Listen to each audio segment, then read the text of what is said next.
Hello, everyone. Welcome to Off the Charts, episode 71. Today, first of all, thank you for the extra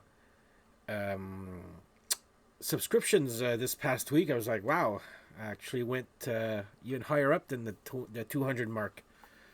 I feel great, except for these friggin' allergies. Like, today's been so bad for allergies there. So, anyway, I apologize if I sniffle here and there. But, anyway, if you like this type of content, please subscribe, tell your friends. Today I'll be doing when I was on my trip with my friends, I told them I was going to do this band, and you know what? Today I said, fuck it, I'm going to finally do it.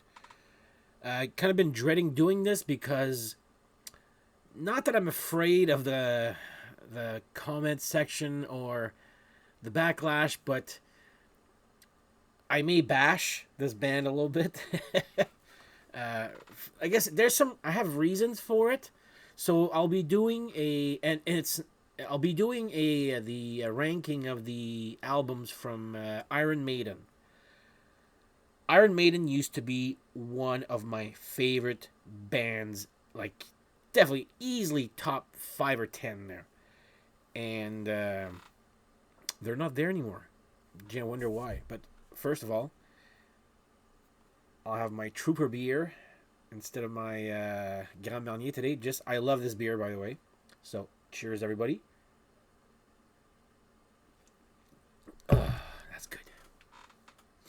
So, yeah, I'll be doing a ranking of the studio albums of the band Iron Maiden. I used to love these guys. Now, I still like them. Thank God for the old stuff there. But anyway, we'll see how the ranking is. I will explain myself why I like a certain album and I don't like a certain album there. So we will start off with my least favorite. Sorry. Oh my God. The last one, Senjutsu, is right now my least favorite. How do I explain? It's not that they're bad. It's bad music. It's just, and my friend Steph actually said it to me in perfect terms. You listen to an Iron Maiden album these days, you listen to it, it's not bad, and you put it away and you forget about it. I don't find there's anything memorable in these albums anymore. Like their last half of their, what the hell are the song? Yes. Stratego's not bad. I did like that one. The Writing on the Wall actually is not bad. Again, it's all not bad. It's not bad. It's pretty good there. The Writing on the Wall was different. But, man, the the artwork is friggin' amazing. So that's how it looks like. Sorry, that's how it looks like inside. I will give props or credit where credit's due. The artwork inside, and actually the back one of this there. So Senjutsu, I'm gonna go see them live. I think it's in October. God, I'm hoping they don't play the whole album like they did one album there. But anyway, Iron Maiden, Senjutsu. I would easily like these long songs. Again, it's not that they're bad. It's just like they're 2 minutes too long, 2 or 3 minutes too long each. Like there's 3 11-minute songs or 10 11-minute songs on this here. Again, it's not that it's bad. I'm not saying that they're bad. It's just like it's not memorable. And I'll give an example later on there. But anyway, I don't even know how many albums they have there. 19. Anyway, last one here is Senjutsu. Next one. Okay, this one. I do like the version that I got there. The Book of Souls. The packaging is pretty cool. Double CD, so I guess it's a triple vinyl. If Eternity Should Fail, it's not a good opener. Speed of Light, I actually friggin' loved the song when it came out. I was like, oh my God, this is actually good, and this does not represent. The Red and the Black. I love the song. I'll start off by saying that. It's fucking long, and it's So, and I'm actually going to come back and use the Red and the Black as an example for another song that a lot of people hate, but somehow like the one on this here. I mean, I do like the Red and the Black. Don't get me wrong, I love it. It's probably my favorite off the album. And then after that, Speed of Light. Empire of the Clouds is good. 20-minute song, is it? Um, Tears of a Clown. I'm like, a song about Robin Williams? Come on. Doesn't help that I don't like Robin Williams there, but anyway, The Book of Souls will be my next one after that.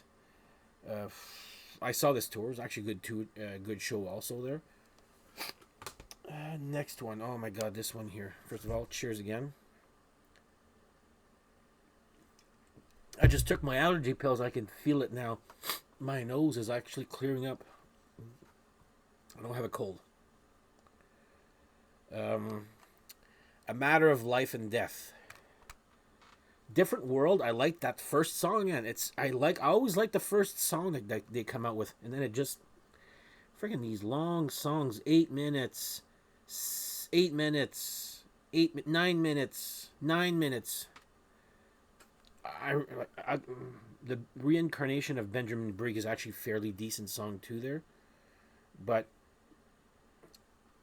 I can't even like when you meet a guy on the street with an Iron Maiden song, nobody goes and yells out "Brighter than a Thousand Suns." No, they always go, "The Trooper" or "Number of the Beast" or friggin' even "Fear the Dark." Like, nobody. Anyway, I don't know any.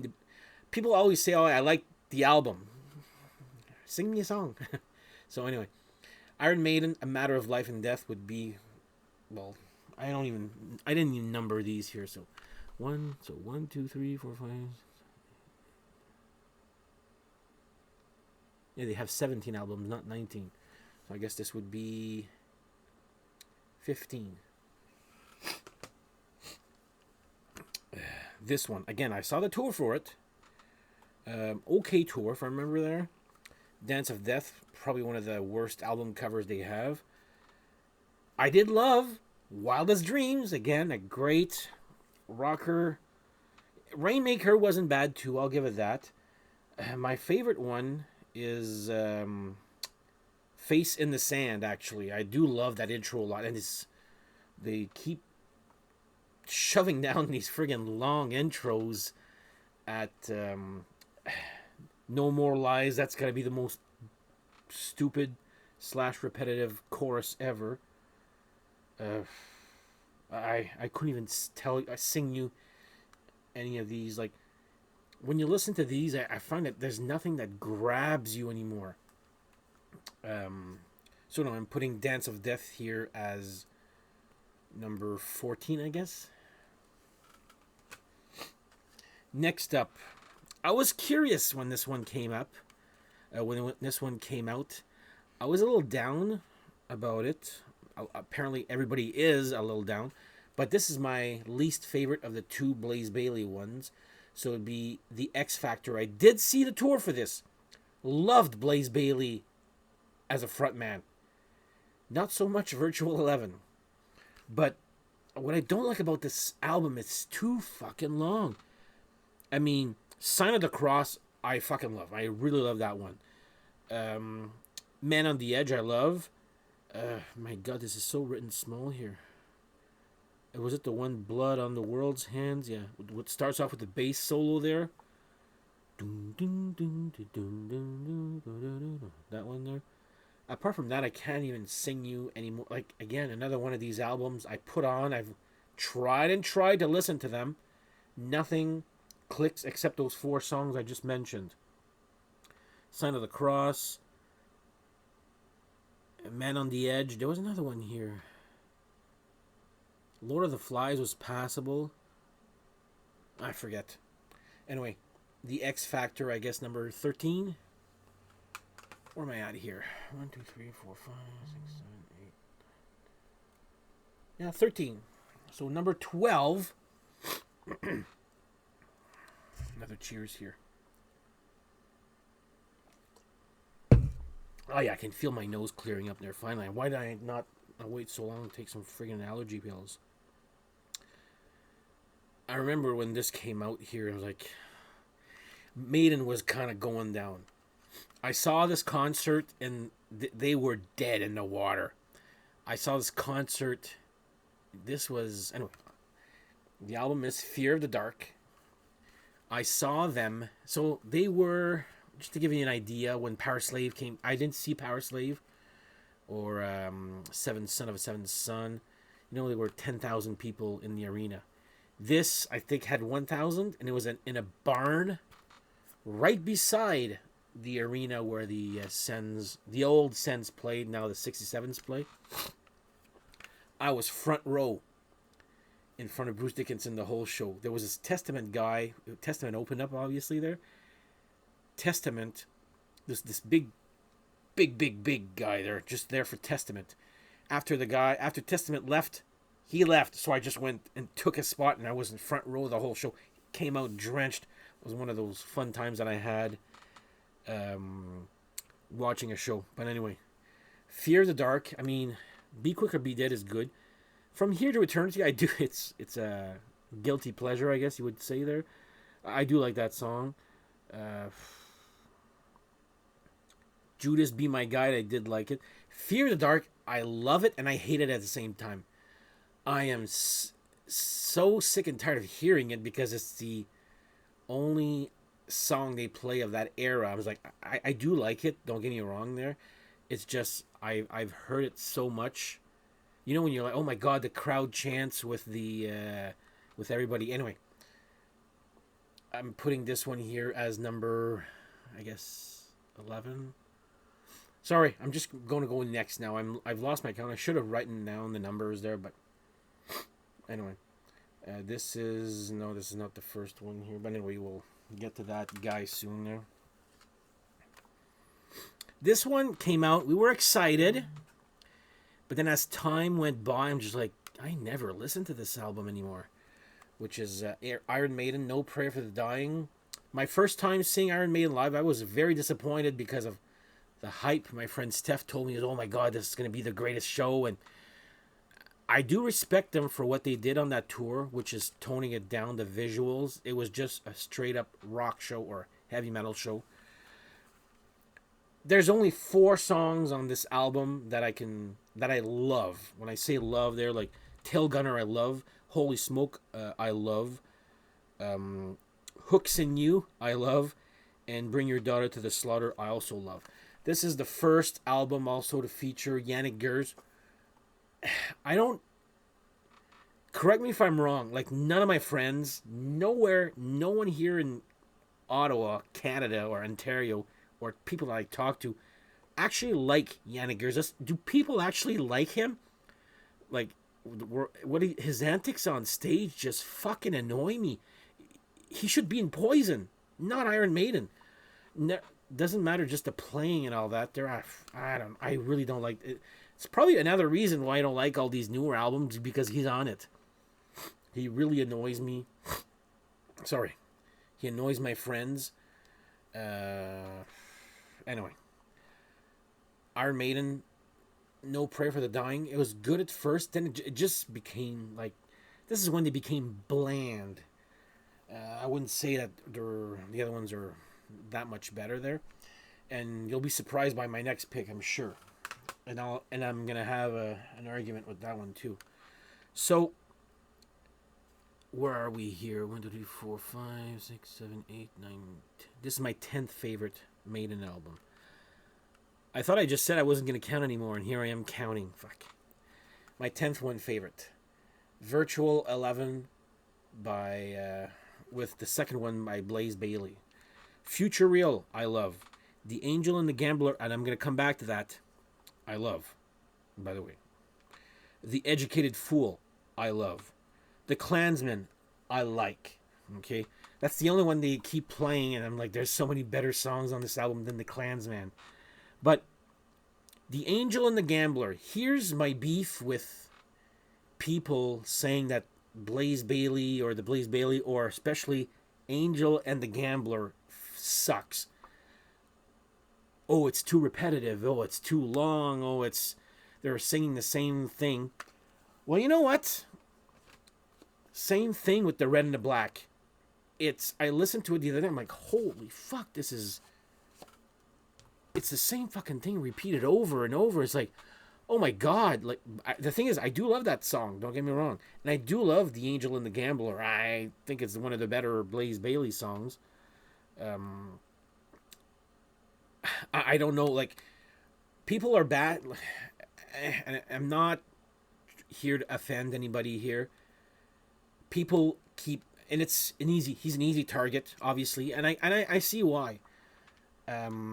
People will say, "Oh, the Blaze Bayley era sucks." Okay, maybe it does, maybe it doesn't, but you can't tell me that musically, anything after this, except 2 albums, are better than this. I find it's equal or worse. That's just my opinion here.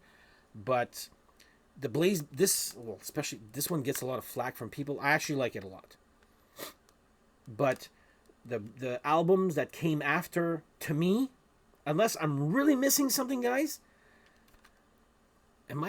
is my voice getting, because I'm getting pumped up here, man. Anyway, my point is, this one is as bad or as good as anything that came after this with Bruce. That's my opinion. I don't maybe the voice is a little bit better, I guess, but the later albums, I find Bruce's voice is kind of took a step back. It's not as present, I find. Maybe it's a production that sucks, whatever there, but he can still sing live, don't get me wrong. And I saw them on this tour with Dio, and I forget the opening band, and Blaze Bayley was terrible / sick. He was like me, like a little today. I don't know if it was allergies or if he had a cold. I don't have a cold, but his voice was shot that night. We drove all the way to Hamilton, which is 5.5 hours away, just to see that. And like, thank God Dio was there. That was my first time seeing Dio. But anyway, my point is, this album or this era is nowhere worse or better than what came after. That's my point. That's what I don't understand. Is it just because it's Bruce Dickinson that the other ones are after? But you know what? We all know where they rank now. They're after this album. Anyway, I feel I've talked about this album a little too much there, but Iron Maiden Virtual 11 looks like it's number 10. Next up, I was excited when this came out. I still find it's the second best post Blaze Bayley with Bruce here. So I'm talking about Brave New World. The Wicker Man's great. Ghost Navigator's great. Brave New World is it's like No More Lies. Enough with the friggin' repetitive choruses like your Blood Brothers. Yeah, I could. One that I really, really, really like is the Nomad, and it's a little long, but man, that guitar solo, that mood guitar solo in the middle is so. You listen to it like this, you're like, like this here, or I guess high with a gummy. I don't know. Take your pick. But I liked this album. I liked it a lot when it came out. I'm liking it a little less as it goes there, just because I have this thing there with Bruce. Like, again, this is okay. I will give it. It's a little bit. Obviously, it's a little bit better than Virtual 11 there. But again, I said there was 2 exceptions to the rule of anything that came after Blaze Bayley. This is one of them. So Brave New World, I'm putting this at number 9. And surprise, surprise, this one here would be number 8, I guess. 1, 2, 3, 4. Yeah. I loved the originality of this one. I like this album a lot. People are like, they're like, that's a different, The Final Frontier. Satellite 15. First of all, Maiden, if you're watching this, why is Satellite 15 and The Final Frontier one song? It's 2 songs. Let's call a spade here. I don't know why it's considered one song. It's like an 8 minute and 40 song there. Satellite 15, I think, is the most original thing they've done in the last 20, well, since 1988. I think it's a breath of fresh air. I love that song. The Final Frontier, I love the song too. El Dorado, I love the song too. What was the other one? Is it Coming Home? I love that song too. The rest is fairly decent there, but this is my favorite of all the albums that came after Blaze Bayley left and Bruce came back. This is original, different, and shall I say, very good. Good. It's like it's not rehashed like the rest of the newer stuff is, and this is actually memorable. I can sing you any of these songs any day, any night, or whatever.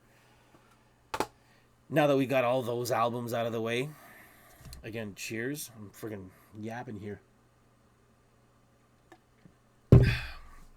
Now, these albums, the next 8, I guess. Well, yeah. 1, 2, 3, 4, 5, 6, 7. Sorry. To me, are classics. I remember when I was introduced to these as a kid, and I was like, oh my god, these are so good. So, we'll go with number 7, I guess. The first one, Iron Maiden, Prowler, Running Free, Phantom of the Opera. Now, that's a song and a half right there. Iron Maiden, I mean, it's going to be played live every day. It's not my favorite Iron Maiden song, believe it or not, there. But live it is something cool to see. So Iron Maiden, the first one. And this is with Paul Di'Anno, the third vocalist that Iron Maiden had. So first self-titled album, Iron Maiden. There you go. Next one, I'm going to put Killers. One of my favorite, and you ask my bandmates, I love the song Killers. You know, ding ding ding ding ding ding ding ding ding ding ding ding. I can play that beginning part. I always do that when I'm, warming up my hands when there's a band practice there. Ides of March. I guess you guys know the story that Ides of March and I think it's Thunderburst by Samson. This came out at the same time and the exact same song, 2 different titles. Everybody's like, who wrote it first? Nobody knows, and apparently nobody cares. So, Wrathchild is a great one too. Murders in the Rue Morgue. Genghis Khan is a great instrumental on this here. Love this one. But yeah, here it is, Killers, and I absolutely love the album cover for this here. Next up, some people will be a little bit surprised to see this one this low, but kind of have a grudge on this too, so I'm putting Peace of Mind. When I remember as a kid, so I had Number of the Beast, and I was at a store. We were shopping or going somewhere. We stopped at a gas station, and I saw the new Iron Maiden. I look in the back, and I'm like, "That's not the drummer that I like." No, it's first. It's Nico McBrain's first, and I was so mad. It's stuck with me since then. Here. It's probably why I don't like it as much, or I don't know, maybe it's subconscious. But Quest for Fire is got to be one of the weaker songs. Well, it's easily the weaker one of this album here. But ones that Revelations, I do not get what people like about that song so much. I know it's that one. I know it's me. Okay, I'm not gonna fight over everybody for that one there. But Die With Your Boots On, I love. Where Eagles Dare, Flood of Icarus, The Trooper, Sun and Steel, I find is one of those deep cut gems. I friggin' love that song. So Peace of Mind, Iron Maiden is the next one here. Alright, I think we're at the top 4, so I can actually number these here. I remember hearing this album for the first time, not liking it as much, and my friend Steph is like, oh, you didn't like Can I Play With Madness?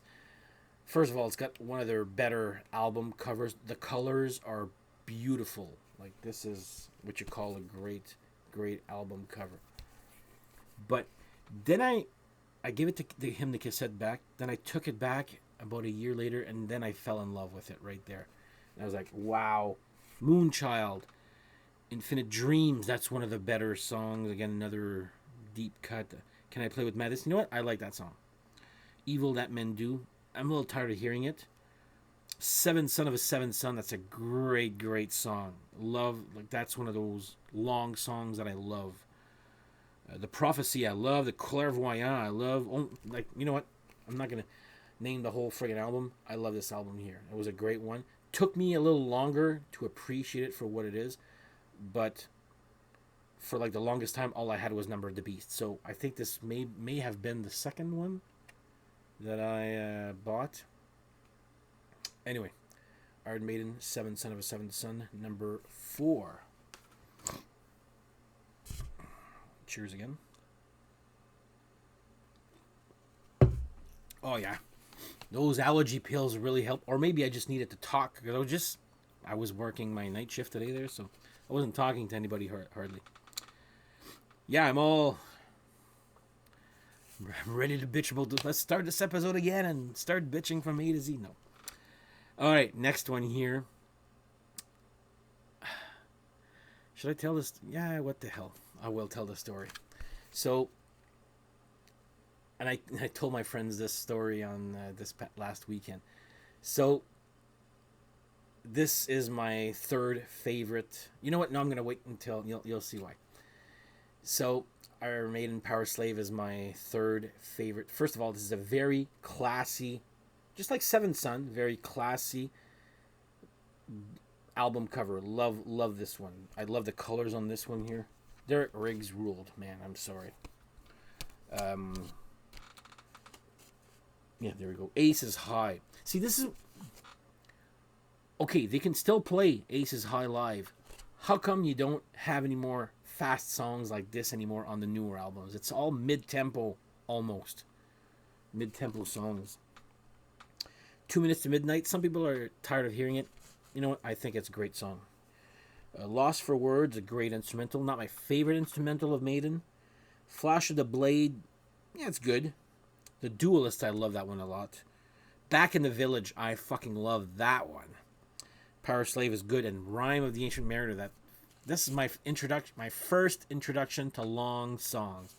I know in 1984, long songs have been done before, like i.e. Pink Floyd, and I don't know who else back then was doing. Yes, I'm sure. But in the metal world, it was fairly unknown to have a long song. I think this one's 13 minutes, Rhyme of the Ancient Mariner. And I know it by heart. I love this album. Love. I remember hearing it the first time and I was hooked. That's the thing, is I was hooked. I'm listening to these, maybe it's just me that I'm old. I'm listening to these new albums and I'm not hooked. I listen to them once or twice. I rip it on my computer and then put them away. So anyway. Iron Maiden Power Slave, number 3. Number 2.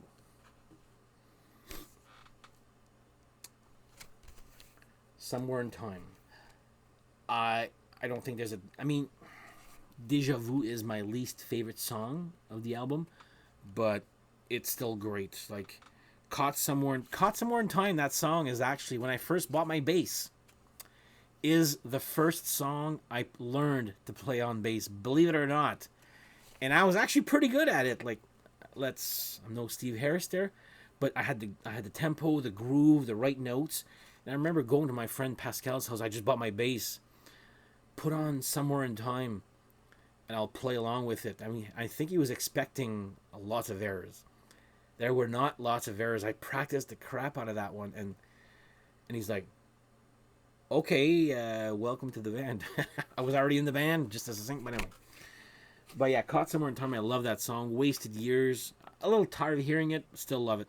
Sea of Madness is one of those deep cut gems that I love. Heaven Can Wait gets a lot of flack. I love that song. Loneliness of the Long Distance Runner, Dumb Title, great song. Stranger in a Strange Land, I still play that one. It's great bass song here. And Alexander the Great, another great long song too. Love this album here. So, now you guessed it, my favorite Iron Maiden album. I make no apologies for this. This has been in my life since the year it came out. First, I have great memories of getting that. Well, I'll tell you the story. Well, first of all, I'll tell you. Number of the Beast, Iron Maiden. And I'll tell you why I love this song so much. This album, sorry. So, I may have told a story in the channel, on this channel before, but in my old, in my hometown of Kirkland Lake, there was this, the whole town had like a sidewalk sale. It was a very small town, like it's a less than 10,000 population. And there was a flyer of all the sales that was going on, and I remember seeing the Number of the Beast, and my neighbor slash babysitter Jacques was like, "Oh, you should get your mom to buy you that one." Well, I took his word for. I fucking bugged my mom all day. Are you gonna get me that out? Like, are you gonna get me that album? Like, hey Lois, you know that Family Guy episode? That was that kid there.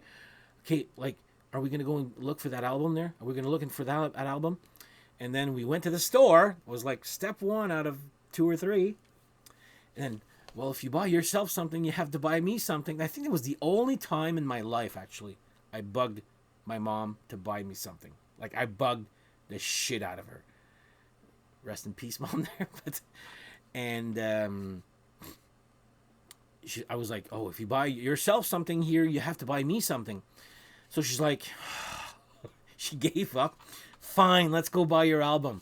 She looks at the album. She looks at the cover. She looks at me and goes, is this any good? I'm like, yeah. I hadn't heard a single note, okay, from this. So she bought me the album, and I remember putting it on the turntable for the first time. My dad walking into the living room, putting the first notes. His look, he's like, oh, just turns around and goes outside the room. Anyway, I listened to this album so much. So friggin' much. I know every guitar lick, every bass lick, every drum lick by heart, like maybe not the words. I'm not a lyric guy.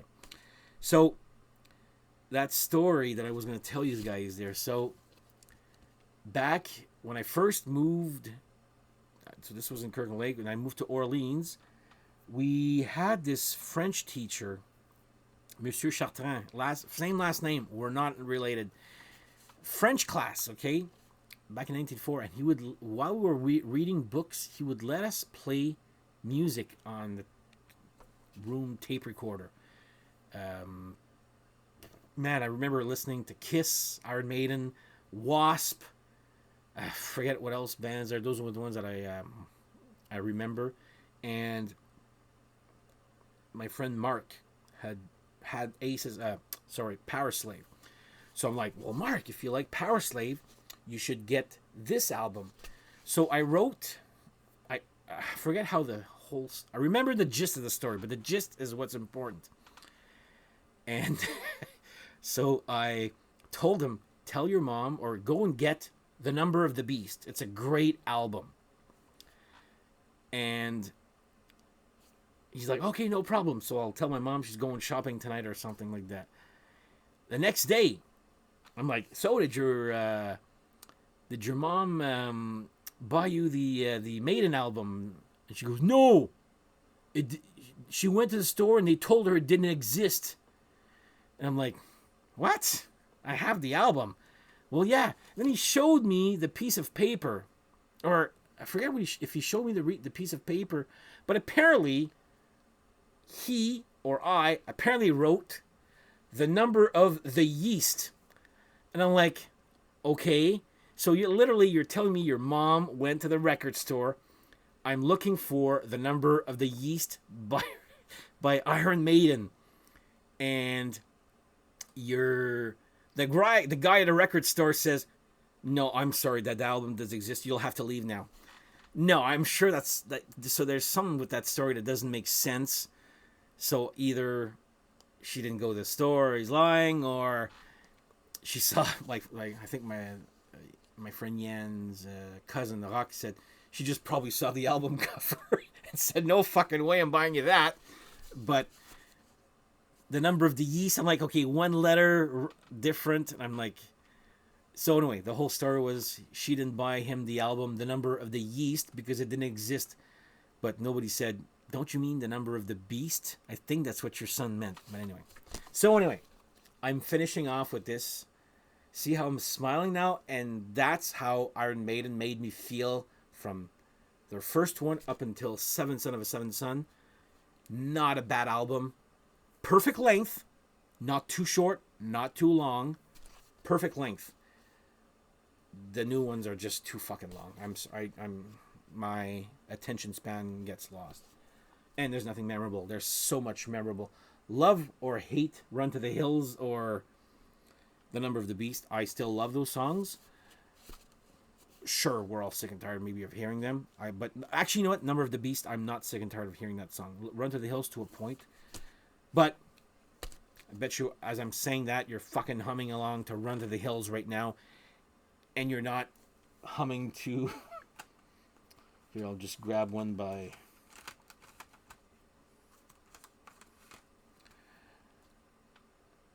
Everybody, hum to Passchendaele. I have no fucking clue how that goes.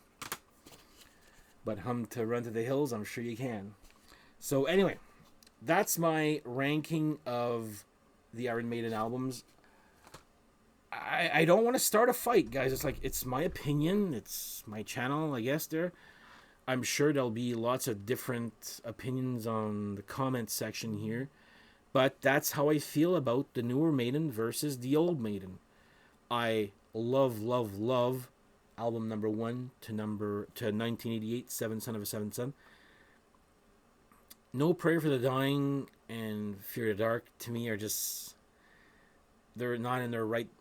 They're not bad or good, they're just there, I find. Then the Blaze Bayley ones, I like one of them. I love one of them. I sort of like one of them.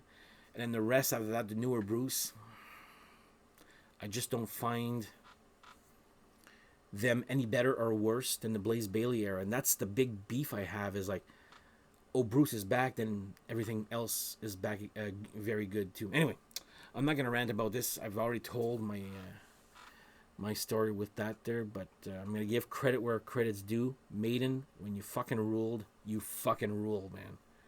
So, again, and you guys make good beer. So far, I think the only one here available in Canada is, well, on a consistent level, is a Trooper beer. I've had the Sun and Steel one, which I actually liked.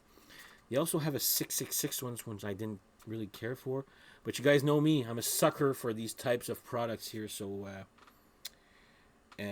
any band out there that has... I'll probably get it there. So anyway, Trooper beer. Anyway, that's my big rant of the day. Maybe I should name the episode a rant instead of a ranking. But anyway, that's how I feel about Maiden. I still go see them live. I still buy their product. And sometimes I wonder why. But I've listened to them today, and I'm like, sometimes before I used to say they were all bad and boring. Now I'm gonna change my mind and not say they're bad and boring. I'm just gonna call them unmemorable. How about that? So anyway, there you go. That's my episode for today. My God, I've been talking about these guys for like almost 40 minutes. So on that note, I shall bid you adieu. Once again, thank you for watching and subscribing. This one has been... I've been dreading to make this episode for a while, but I've made it, and here it's there. It's done. So on that note, thank you for watching. Please click and like or subscribe if you like this type of content. Tell your friends. And we shall see you next episode. Up the irons.